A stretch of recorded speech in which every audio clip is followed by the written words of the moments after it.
Hey everyone, it's Priscilla from Prisca Art Henna.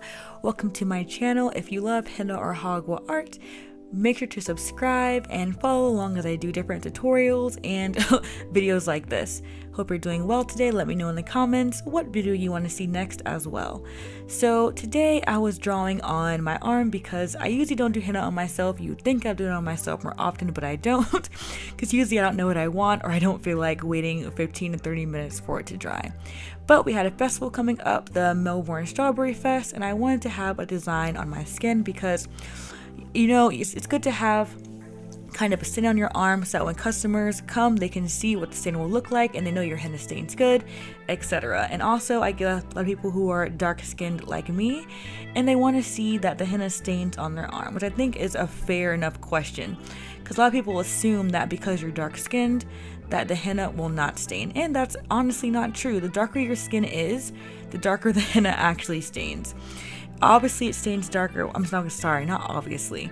If you're a henna artist, you know that henna stains darker on the hands, top of the hands, the palms, and feet, and soles of the feet because it connects to the skin. It basically just stains the skin, and the skin is thicker there on your hand, on your feet, so it stains the darkest there. And it gets lighter the farther away you get from your hands. Like on my arm, it's not going to stain as dark as it's going to stain on my hands and my fingers. But whatever, it's kind of a thing that you kind of deal with when you get henna. But I was kind of just freehanding, just some random designs, some kind of floral things, a lot of bumps, a lot of dots, a lot of little filigree like these. And honestly, I was just enjoying it, having a good time, enjoying the outdoors. We're staying at an Airbnb, just, a little temporarily while our camper was in storage. So it was nice being somewhere else for a change. And it's funny because I look back on all of the henna designs that I do and I'm like, I would change this, I would change that. So it's kind of good for me to look back over my henna designs so I can improve my work. And I feel like as an artist, I'm always improving, I'm always getting better. And honestly, it's a really good thing to do that. You're never going to be the best, but you can always, compete against yourself and just constantly improve. And with henna, there is always room for improvement. There's always new things to learn, and I really enjoy that about this art. And it really keeps me drawing, honestly. So this henna was a little goopy. I feel like I always say that because I usually use old cones to draw on myself, ones that have been in the freezer for a while or they've been taken in and out a lot. So this hand looks a little goopy, but it stained really, really nicely anyways. I'm doing some nice plum dots here, which I absolutely love to draw. But yes, so turning out good so far. I want to add some more leaves, and I'm going to eventually add some vines and kind of have it going down my hand as well. But since this video is after the Strawberry Festival, if you were there, awesome. It went really, really well. It was a super, super busy festival. Like, people said they waited like an hour just to get inside the gate for the festival. It was insane. Like, the lines for the food were long. I feel like when it comes to events, I tell everyone on my page, I'm like, please come early as possible. I know not everyone can, but I tell them all to come as early as possible because you want to get in early while the food's still fresh, where the lines aren't long, because my henna line at my events, usually the line gets really long. Like people will wait for a very long time to get henna, and we love that people wait, so it's awesome and definitely worth it. I think henna is always worth it because you don't get henna every day. It's honestly for any occasion, whether just for fun, weddings, baby showers, literally all the things. But I definitely enjoy doing quick, fun designs and talking to people at my events.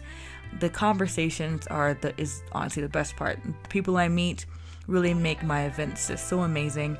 So if you have ever got henna from me at one of my events, let me know in the comments what event it was and what you got done. But yeah, so the event went really well. We have another event coming up, the Grant Seafood Festival, which is coming up soon. That event is also crazy busy, and it's 2 days, it's a full weekend, and we are exhausted afterwards, but it's obviously worth it every single time to go. I think it's our second year going to the Grant Seafood Festival, and we're excited. They really have really good seafood too, so it's awesome to go to a festival where the food is actually really good. Because we have been to many events, many festivals, and we have tried all the food. Like, we've tried so many different kinds, and when it comes to food trucks, it's usually expensive, which is fine. I don't care that it's expensive. They're a small business. Their, cost of doing business is what it costs, and they have to make a profit. But you can get good food and you can get bad food. You can get it's okay for the price food, and we've had it all. one of our favorite food trucks is Taste Buds by Chef Mo. She's in the Space Coast where we are. And also for dessert, Tasty Freeze, they have the best Dole Whip. If you're in the Space Coast, check out Taste Buds by Chef Mo and Tasty Freeze. They're amazing.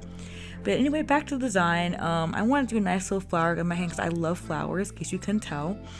And I was kind of just, figuring out what to do. And you guys might not know, but I cut out so many pauses. Like, this video was originally, I think, 15 minutes long, which isn't actually that long to do this design, but I went really slow. I had to stop a lot sometimes to kind of, figure out what I want to do next. But it's all part of the process. But I cut out those 5-second, 10-second, maybe 13-second pauses of me just thinking, okay, what now? I don't want to rush and, add a design and that I have to take off later. So kind of just, enjoying it. But once again, like, as I said, I look over my videos and I'm like, okay, I would change that next time and do this different next time. And it's really awesome to, think about that. So I already have a design in my head that I want to do next on myself that's similar to this, but different. If you see how the vines are going down the side of my wrist, I want to have that on the other side as well, and then anyway, it's hard to explain. Hopefully I'll do a video of the next one that I do so y'all can kind of see what I'm talking about. But if you guys have any questions about henna, just let me know below as well. I'm always here to answer.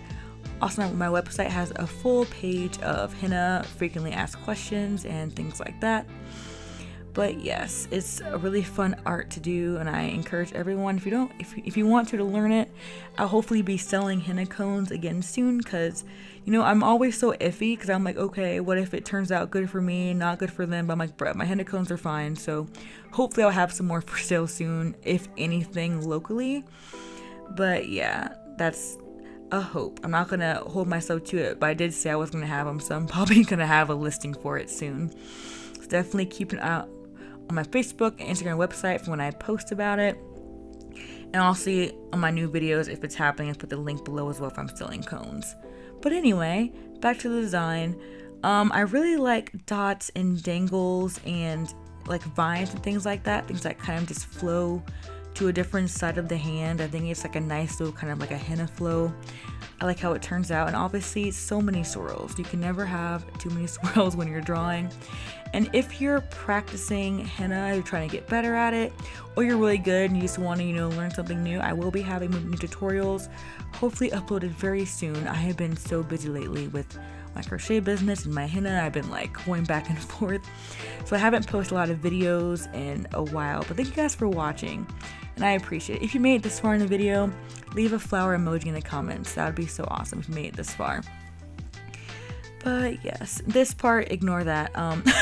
Usually I use a Q-tip, but it's on myself, so I don't care. I can just wipe the henna away. But when it comes to fingers, I feel like I'm constantly improving on this part as well, because you really don't want it to be too much, but you also want it to kind of match the hand design and kind of how it's flowing. And I kind of took my time here too. There's a lot of parts I cut out that I was thinking about what to do, but I kind of went with the bumps, the lines, the dots, and kind of made some of the fingers flowy, some of them not. But once again, I mentioned in the beginning, the fingers will stain darker than everything else on my hand. And I would post a stain picture after this, but I don't think I got a good one. I got the first day stain. I think the second day stain, I forgot what day it was. But henna takes about 2 to 3 days to stain, so I didn't get a good picture on the second to third day, and that's my fault. I usually don't follow my aftercare instructions very well either, because for the aftercare, you don't want to, get it wet for 24 hours, and I was washing dishes, I was taking showers, I was whatever. So definitely don't be like me and follow the aftercare. And I know I'm rambling. Y'all should know this by now. I'm just going to talk about any and everything when I make these videos. And I hope y'all like that. If not, just turn the video on silent and keep watching. Also, I have a question. I asked before and y'all said y'all preferred narrated videos. But if you want an option to have videos with just sound, let me know too. Because I'm thinking about doing a video with one narration and one with just sound, music, so people have the option they want to hear me talk or if they want to just hear music. So let me know in the comments if you guys want voice or music or a video of both. I would not mind uploading both. I think that'd be awesome. People have the option. I might make different playlists for it too, henna with narration or henna with just sound. I might have some sped up versions too. Let me know if y'all want sped up versions, because I know people just want to like watch it be done quickly. But I do like doing it this slow sometimes. People like in real time, people can like follow along if they want to, so they can see exactly what I do and how I do it. But yes, just let me know. I'm always open to suggestions, etc. But we are coming to the end of this design, and it's so pretty. I love doing these little rose flowers. They're so cute. But oh yes, more leaves, more things. I don't know what to call half this stuff. I call it just like henna filigree, if that's even like the right term for it. That's what I call it, because I don't know what else to call it. I guess leaves and vines. I guess there's actual names, but just all of it together, I just call it like henna filigree. I like putting it on the end of all my designs, etc. But alright, so I'm going to sign out of this narration. Hope you guys enjoyed the video. Please subscribe and let me know how you like the final result in the comments. I would love to hear your thoughts and suggestions. Hope you guys have an awesome rest of your day, and don't forget to be creative.